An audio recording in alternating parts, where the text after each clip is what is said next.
Friends అందరికీ నమస్కారం. Welcome to my channel.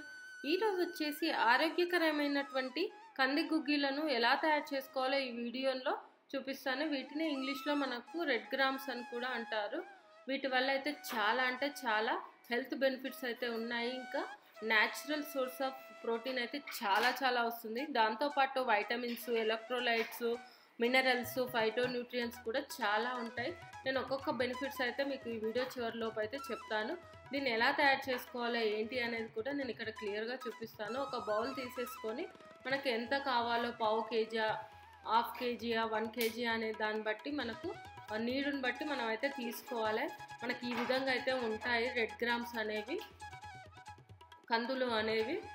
ఇందులో ఏదైనా రాళ్ళు కానీ మొత్తం క్లీన్ చేసుకున్న తర్వాత ఇలా పోసుకొని ఆ తర్వాత వాటర్ పోసేసి ఒకసారి అయితే మొత్తం వాటిని అయితే మునిగేటట్టుగా అయితే మొత్తం వాటిని కలిపి మిక్స్ చేసి కడిగి పెట్టాలి. ఈ విధంగా అయితే కలపాలి. ఎందుకంటే మనకి ఇందులో కొన్ని అనేది లైట్ వెయిట్ ఉంటాయి, అంటే అవి తాలు అంటారు.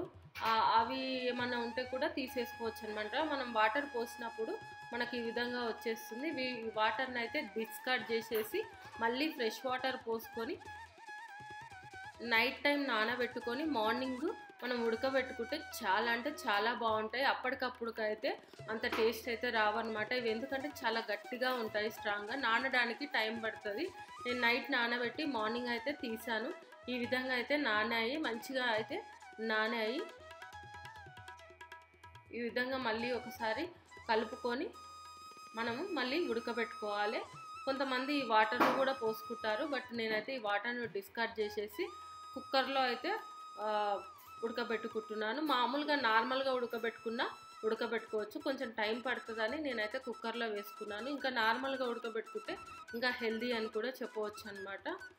సో ఈ విధంగా అయితే నేను కుక్కర్లో వేసేసుకుంటున్నాను. అన్నీ వేసుకున్న తర్వాత ఇందులో మనకు ఎంత అమౌంట్ ఆఫ్ వాటర్తో అయితే బాయిల్ అవుతాయో దానికోసం వాటర్ పోసుకోవాలి. వాటర్ పోసుకున్న తర్వాత మనకు రుచికి తగ్గట్టుగా ఒక స్పూన్ ఆఫ్ ఉప్పు అయితే నేను వేసాను. ఆ తర్వాత ప్రెషర్ కుక్కర్ అయితే పెట్టేసి ఒక 3 నుంచి 4 విజిల్స్ అయితే నేను పెట్టుకున్నాను.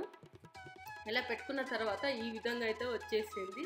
మనకు గుగ్గిలు వస్తాయి. దాంతోపాటు ఇది కందికట్టు అంటారు. దీన్నే మనము చారు టైప్లో కూడా చేసేసుకోవచ్చు అనమాట. చాలా టేస్టీ ఉంటుంది. మనకు ఉడికిన తర్వాత ఇలా వస్తేనే మంచి ఉడికినట్టుగా ఉంటాయి అన్నమాట. నేను నైట్ మొత్తం నానబెట్టాను. అందులో 3 నుంచి 4 విజిల్స్ పెట్టడం వల్ల అయితే మంచిగా ఉడికాయి. మరీ మెత్తగా కాకుండా మరీ గట్టిగా కాకుండా కూడా మంచిగా ఉడికాయి.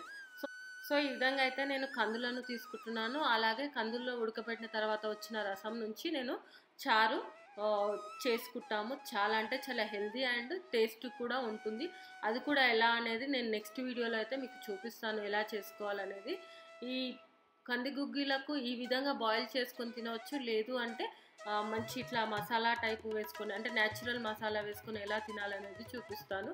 ఇక్కడ కావాల్సిన ఐటమ్స్ వచ్చేసి మనకు ఈ బాయిల్డ్వి, అలాగే వెల్లుల్లి రెబ్బలు, ఉప్పు, కారము, పసుపు, అలాగే జీలకర్ర, ఆవాలు, కొత్తిమీర, కరివేపాకు, ఇంకా మనకు గ్రీన్ చిల్లీస్, ఆనియన్స్, వీటన్నిటితోటి మనం ఇంట్లోనే మంచిగా న్యాచురల్గా టేస్టీగా అయితే హెల్తీగా తయారు చేసుకోవచ్చు. స్టవ్ పైన ప్యాన్ పెట్టేసి ప్యాన్ వేడైన తర్వాత ఒక 2 టేబుల్ స్పూన్ ఆఫ్ ఆయిల్ని పోసుకున్నాను. ఈ ఆయిల్ కూడా వేడైన తర్వాత జీలకర్ర, ఆవాలు అన్నీ ఒక్కొక్క టేబుల్ స్పూన్ అయితే వేసుకున్నాను. ఆ తర్వాత కరివేపాకు రెబ్బలు కూడా వేసేసుకొని చిటపటలాడిన తర్వాత పచ్చిమిరపకాయలను అయితే వేసుకున్నాను. ఇవి కూడా కొంచెం వేగనివ్వాలి. ఇవి వేగిన తర్వాత మనం మిగతావి ఐటమ్స్ అయితే వేసుకోవాలి. ఇలా వేసుకొని చిన్న మంట పైన అయితే ఇలా వేగనియాలి. పెద్దగా పెట్టామనుకోండి మొత్తం మాడిపోతుంది అండ్ టేస్ట్ కూడా చేంజ్ అయిపోతుంది. ఇలా మంచిగా ఆయిల్లో అయితే అయిన తర్వాత ఆనియన్స్ని ముందుగానే కట్ చేసి పెట్టుకున్నటువంటి ఉల్లిపాయ ముక్కలను కూడా వేసేసుకొని మనకు పచ్చి వాసన పోయేంత వరకు అయితే దీన్ని అయితే ఉడికించుకోవాలి. మరీ ఎక్కువ కూడా డ్రై చేయొద్దు, జస్ట్ పచ్చి వాసన పోతే సరిపోతుంది. ఎందుకంటే మనకు ఈ కందు గుగ్గిళ్ళు తినేటప్పుడు మంచి నోటికి తగులుతూ ఉంటే ఆ టేస్ట్ అనేది చాలా బాగుంటుంది. మరీ పచ్చిగా కూడా కొంతమంది తింటారు. ఈ విధంగా అయితే మంచి పర్ఫెక్ట్ అని చెప్పవచ్చు ఈ కంది గుగ్గిలకు. ఈ విధంగా అయితే మనము పచ్చివాసన పోయేంత వరకు ఉడికించుకున్న తర్వాత మనకి ఇందులో వెల్లుల్లి రెబ్బలు అయితే నేను వేసేసాను. అల్లం వెల్లుల్లి పేస్ట్ ఉన్నా వేసుకోవచ్చు, బట్ ఫ్రెష్గా ఉండడం కోసం అయితే వెల్లుల్లి రెబ్బలు కూడా వేసాను.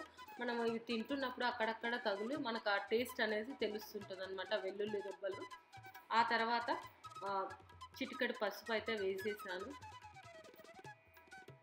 ఈ పసుపును కూడా కొంచెం సేపు ఇలా అన్నిటికీ కలిసే విధంగా కలుపుకొని ఆ తర్వాత అయితే నేను ఒక 1/2 టేబుల్ స్పూన్ ఆఫ్ చిల్లీ పౌడర్ని, అలాగే రుచికి తగినంత అయితే ఉప్పు వేసాను. ఆల్రెడీ మనము ఈ ఉడకపెట్టే ముందే మనం ఉప్పు వేసుకుంటాము, ఎందుకంటే ఇక్కడ కారం వేసాం కాబట్టి కొంచెం పడుతుందని నేనైతే వేసుకున్నాను. అది చూసి వేసుకోవాలి.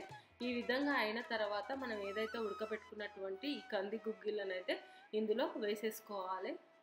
వేసేసుకొని మంచిగా ఈ ఏదైతే తాలింపు అయితే మొత్తం కలిసే విధంగా అయితే మంచిగా కలుపుకోవాలి. స్టవ్ అయితే ఆఫ్ చేసేసేయాలి.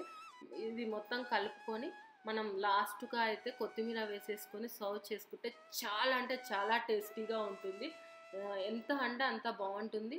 మార్నింగ్ బ్రేక్ఫాస్ట్గా కానీ అలాగే ఈవినింగ్ స్నాక్స్గా కానీ తినవచ్చు. చాలా అంటే చాలా హెల్తీగా ఉంటుంది, చాలా టేస్టీగా కూడా ఉంటుంది.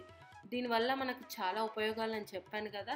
ఇది బ్లడ్ ప్రెషర్ తగ్గే దాంట్లో కొంచెం ఉపయోగపడుతుంది. అలాగే మనకు ఎనిమియాని అయితే తగ్గించేస్తుంది, రక్తహీనతను. యాంటీ ఇన్ఫ్లమేటరీ ప్రాపర్టీస్ని కూడా మనకు ఉంటుంది కదా, వాటికి కూడా హెల్ప్ అవుతుంది. ఇంకా వెయిట్ లాస్ కూడా చాలా బాగుంటుంది. ఇంకా ఎనర్జీ అయితే బూస్ట్ అవుతుంది.